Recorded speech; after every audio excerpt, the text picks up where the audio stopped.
This video covers my all-time favorite technique for developing finger control. It's all finger control. So why does finger control matter at the keyboard? Well, besides the obvious, you literally need your fingers controlled to play the instrument. Ta-da! There are two distinct types of technique. We have static and dynamic.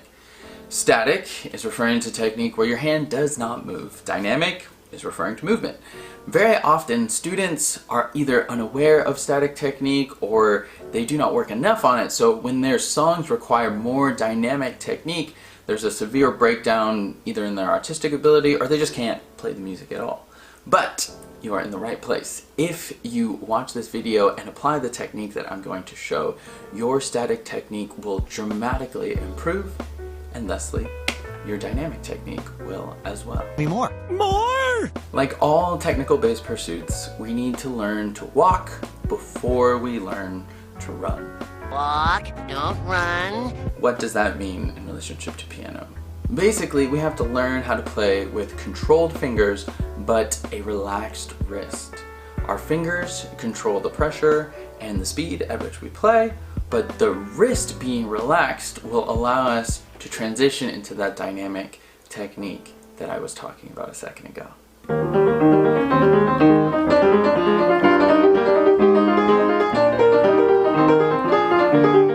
Let's take a look at the secret to the shred sauce. I'm talking about the sauce!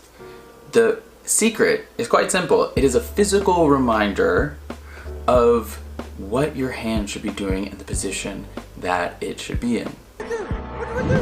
But before we get into the technique, you need to know what you're looking for, or else you're not going to be able to correct it, to put your hand in that ideal position, to build the motor pattern, to get the shred in your fingers. We previously covered two of the three main technical elements: firm fingertips, relaxed wrist. So take a look at this video and watch how when my hand goes up on the keyboard, my fingers curve and my wrist is supported.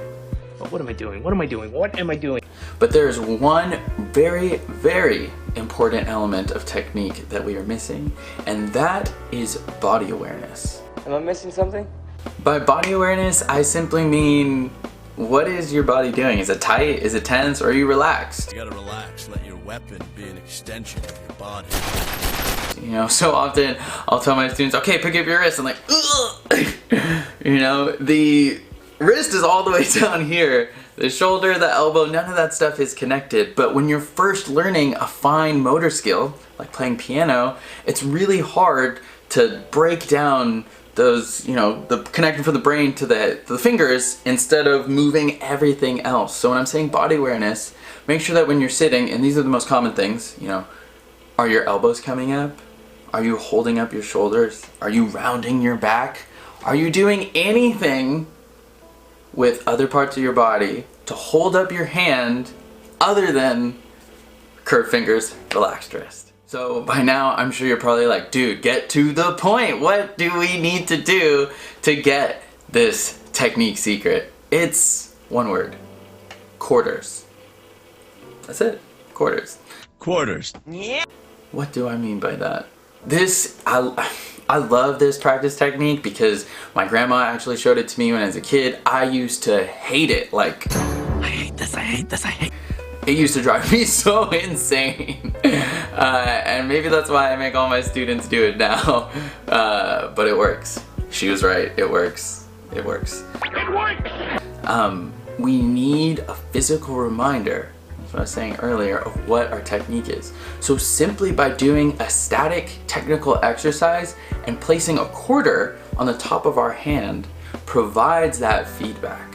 So before we jump into actually using the quarter, what exercises to use for it, some quick things to note. This is going to be working on changing your technique, so you need to do it slowly. Slowly. Slowly. Like if you're playing it with an exercise that you would normally do at like, let's say 100, probably bring it down to like 60 BPM, 50 BPM. It's very hard to get used to this, and you are going to have compensation patterns. It's just natural. So when you're doing this, you have to be checking in. Just check yourself. First you wreck yourself. Like as you're playing, you know, are your elbows coming up like we talked about? Are your shoulders coming up? Are you bridging your wrist?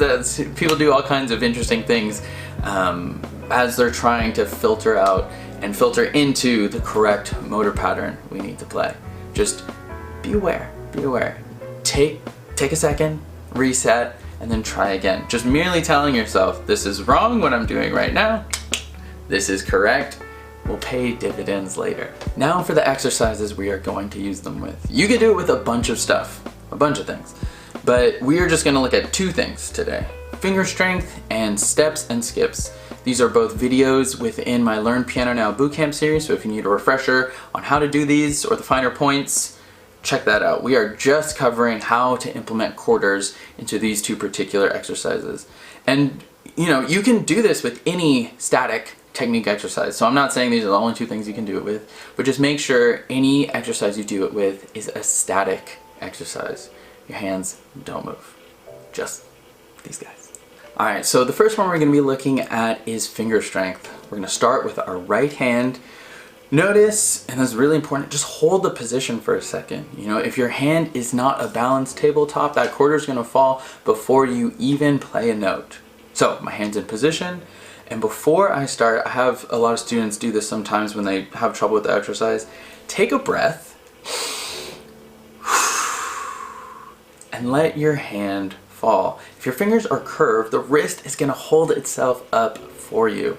When you've got this good balance, then you're ready to start playing the exercise. And you know what? Sometimes students struggle with this, so we will just do this for like 5 to 10 reps or something. It is more important getting good repetition, good movement pattern, than like forcing your way through something and building bad motor habits. All right, now take a look at what my hand looks like as I play the finger strength exercise with a quarter on each hand. Now, as I go through, everything is nice and relaxed, building up that movement pattern. And then once I do both hands, I would try it again, just without the quarter. Does it feel the same? Does it feel different? Now, let's say you're like, all right, that was pretty easy. Then you can do something a little bit harder, which is a similar exercise, our steps and our skips, except now, not only are you controlling the independence of the fingers, but you are also controlling the articulation, right? So how the notes speak. So we want to do these exercises legato, which we've gone over before, but in case you forgot, just means a connected line. This I would do with the metronome, but as I said earlier, try it slow. So we're going to do the right hand first here. Notice my hand looks the same here as it does in finger strength. All right, now we're going to take a look at the left hand. Same thing, same idea, keeping good hand technique, fingers curved, wrist up, good body awareness, everything is relaxed. And now I would try it hands together without the quarters. So just like the last time, does it look the same? Does it feel the same? Try it a few times and gradually increase your tempo as you go. You should be able to see, and more importantly, you should be able to feel where your technique breaks down.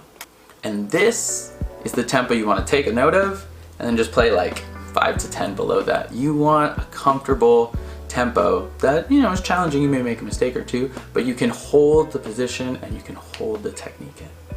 Don't forget, this takes time. It takes time. Some students I've had literally doing this exercise for years, and it's like, well, they're not getting any better. They are. Technique moves along a spectrum. It's not a light switch. You're not just gonna hit this switch and then you're like, I'm F. Judy Kissin now. I can play piano. You what? Hit the switch.